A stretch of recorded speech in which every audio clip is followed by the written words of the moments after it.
Minnesota comfort food classic, hot beef commercial, is the most delicious thing you can eat. Dish with curious name and mysterious origin serves as reminder of state's hearty lumberjack tradition.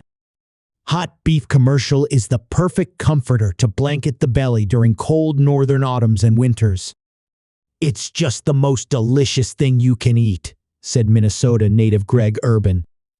The nightclub owner, who lives in St. Paul, fondly recalls savoring the beef, mashed potato and gravy sandwiches at Charlie's Café in Freeport while on trips to the family's Northwoods cabin with his grandfather. Hot beef commercial is a casual dining classic common in the pubs, sports bars, and family restaurants of Minnesota. It's found straight west across Interstate 90, all the way to the Black Hills of South Dakota.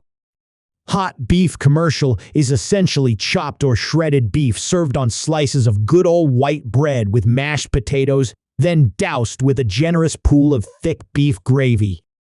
Hardly hot cuisine.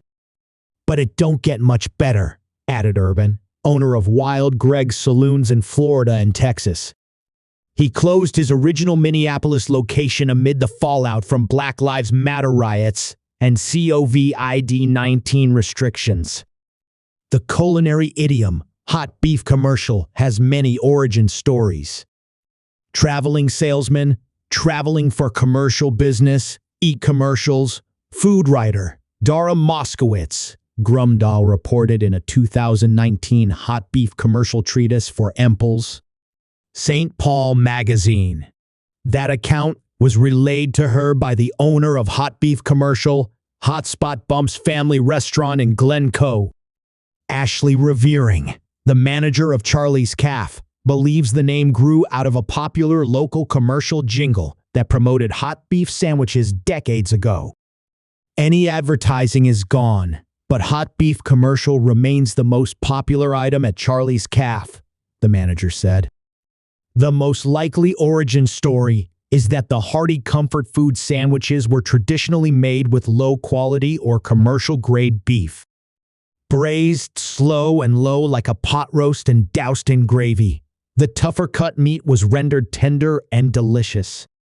Its traditional popularity in Minnesota appears to trace its roots to the state's hearty lumberjack and farming legacy.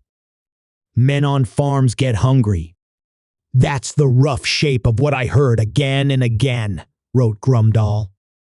Some fear now that the hot beef commercial tradition is waning as Minnesotans and humans in general lose connection with harder lives that require heartier food. For the first half of the 20th century, Minnesotans lived and ate modestly, wrote Grumdahl.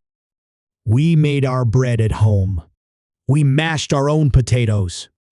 We bought the second best beef. And, with a little flour and a lot of time, we made something wonderful for it, gravy.